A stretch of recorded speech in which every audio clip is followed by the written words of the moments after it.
blow a whole bunch of money. There has to be a thought process behind it.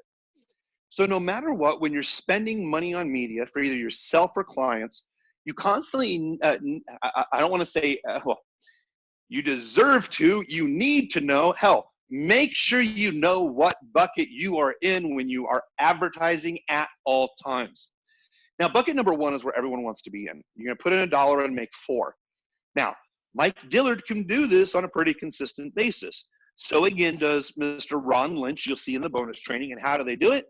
Lots of planning, lots of copy, lots of research. That's truly where you put in $1 and make $4. But the other thing is that's going to be your hyper-aware market. We're going to get into that in just a little bit. But remember, anybody's willing to put in $1 and make $4.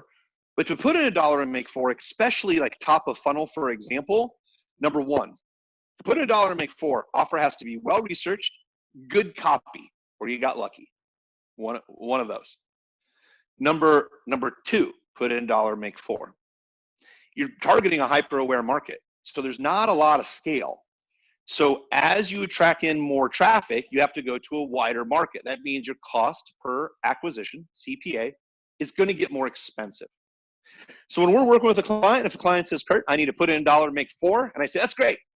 I'm not going to be able to scale the business super big, but if you are happy with just putting $1 in and making $4 right now, that's great. But I would remind everyone is this. Remember, people like to look at Facebook as a profit center. It's one label to call it. I look at it as a marketing and sales channel. So I want to be on Google. I want to be on other places, but it's just not about talking about online ads. I want to make sure that I'm also following up with email, direct mail, multi-channel. So put in $1, make $4 is great now, as long as you tell people, hey, look, you got to have some kind of back-end product, because if it's put in $1 and make $4 and that's your only business, the day that Facebook shuts down your ad account, that means you no longer have a business. So technically, that's not really a business. So put in $1, make $4 is great. Remember this line? Our first client ever said this. Pigs get fat, hogs get slaughtered. I don't have to be greedy. And I think about that in my plan. So again, bucket number one, everyone wants to be in bucket number one. So it's a crowded space. To make bucket number one work, you got to have a lot of really great skills to make sure it's working top of funnel, or you got lucky, or the market's working in your favor. But again, this is going to be a hyper-aware market, and there's not going to be a lot of scale here. Bucket one, okay? Bucket number two. Bucket number two is we're going to put in $1 and make $1. Well, it's stupid. Why would I put in $1 and make $1? I didn't get ahead any further. That's what a lot of short-sighted people think. So that's why there's not a lot of people who play in bucket number two. That's why bucket number one is so crowded, and to make bucket number one work, well, like I said, it takes a lot. Well, in bucket number two, why would I break even? Well, if I can invest, let's just say, $30,000 in a month for ad spend, or heck, just $1,000 in a month for ad spend, but I also get leads and I make a couple of sales and I have a whole bunch of retargeting options, oh my goodness, perfect. The reason being is because I've literally got my marketing for free. You can't say that with a billboard or a newspaper per se, it's just hard to track. But what I'm able to see is this. I bring in $1 today, I make $1 either today or within 30 days, but I break even. And I know that my marketing's paid for.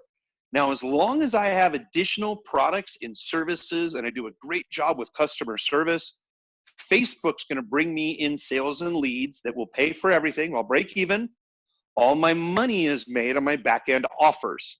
So some people have, hey, buy this $7 offer at first, and they know what the lifetime value is. So they may break even at first, but they have additional products and services. So you have more scale in the second bucket.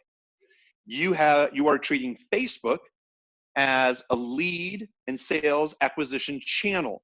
You are making your money, your profits on the back end and follow up with additional products and services and additional communication.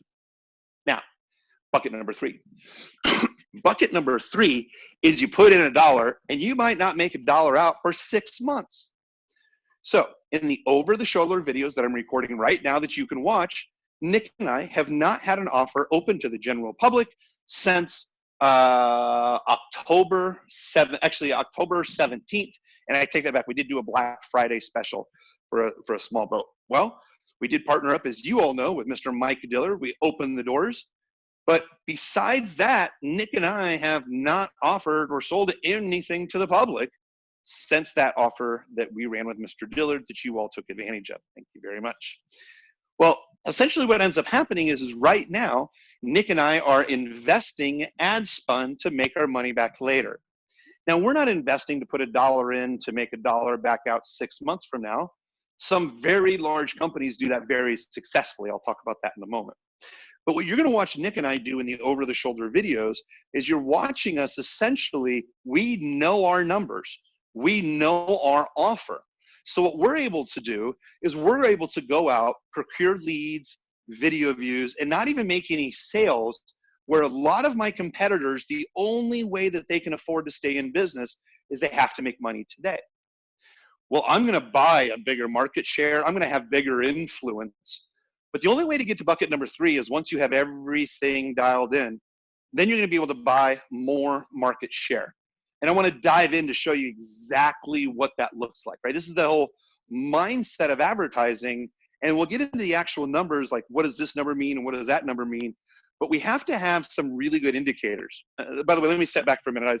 I was at a mastermind just recently, and we were talking with someone who's extremely successful in the online direct response world. And we're all sitting down, and we're talking about some of the biggest opportunities that we've had as an entrepreneur. And we've also talked about some of the biggest failures as an entrepreneur. And it was really quite interesting because it really all boiled down to a theme. And what the theme came down to for these entrepreneurs that made big mistakes is and great opportunities is they basically boiled it down to this. I have a list of criteria that I run over for each deal. This is pretty much what it all boiled down to.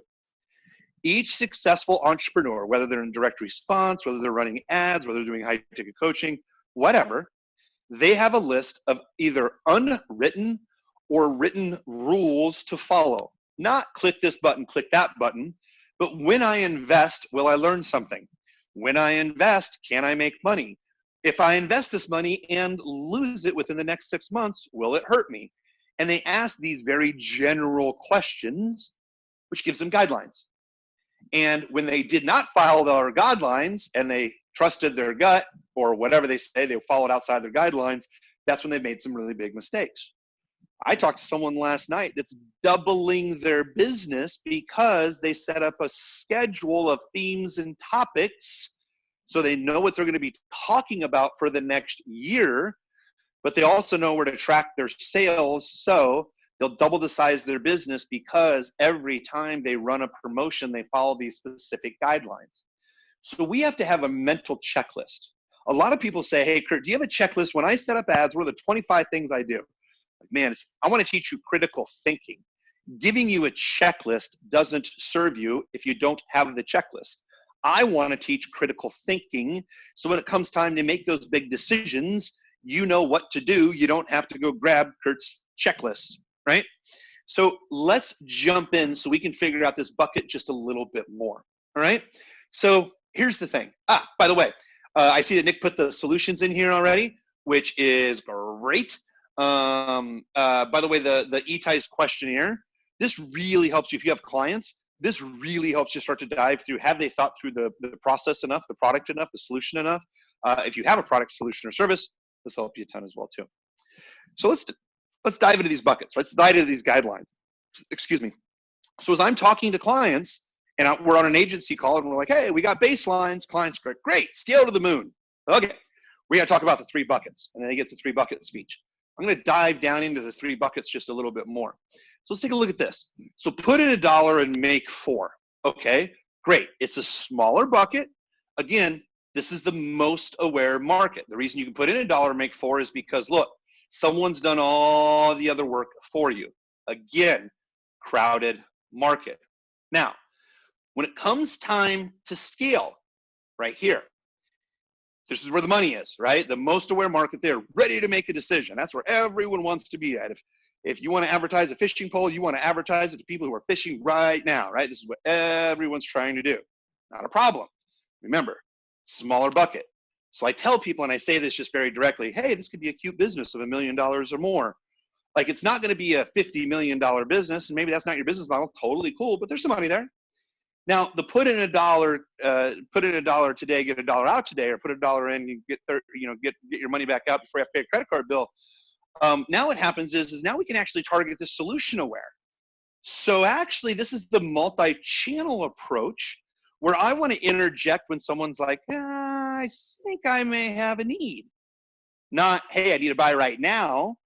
But if I think I have a need, and I can treat this again as an acquisition channel, what ends up happening is this when we go to scale.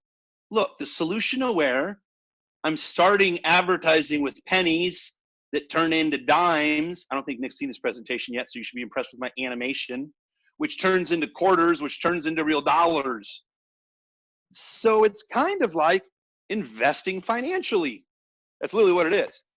If you invest a little up front right now, notice I'm not saying branding. I'm not saying throw a bunch of money in, burn it, but I want more chips on the monopoly board, right? I want to be able to control more of the market. The bucket's a little bit bigger. So I have an opportunity where my bucket can fill us. My business can grow more because I'm targeting in a little bit lower solution. Now, again, I'm going to jump back to Mike's interview. Mike's interview did not talk about how to offer 10% off of an offer of a tin cup that you can buy from China. Mike is really talking about the opportunity where he is running into people that currently have a problem, or where Mike's done really, really well with like magnetic sponsoring, elevation group, is this right here. This is the biggest bucket. This is how he's done 60 million plus. So the big bucket of unaware basically comes from this. Being able to invest right now and make your money back later. Now, since I've run Mike's ads for many years, I'll be very transparent with all of you, is Mike doesn't necessarily require put a dollar in, get 4 out right away. But it's interesting the way that Mike's done it, because by the time that we start running ads, we get to that point where we really got to try to figure out what's profitable. But Mike's been planning this stuff for weeks or months. He's not running ads for weeks and weeks and weeks to test thousands of different ads. Mike's spending weeks kind of sharpening that axe, getting really specific on what he wants to say, who he wants to say it to. And he gets really, really specific on that overall story.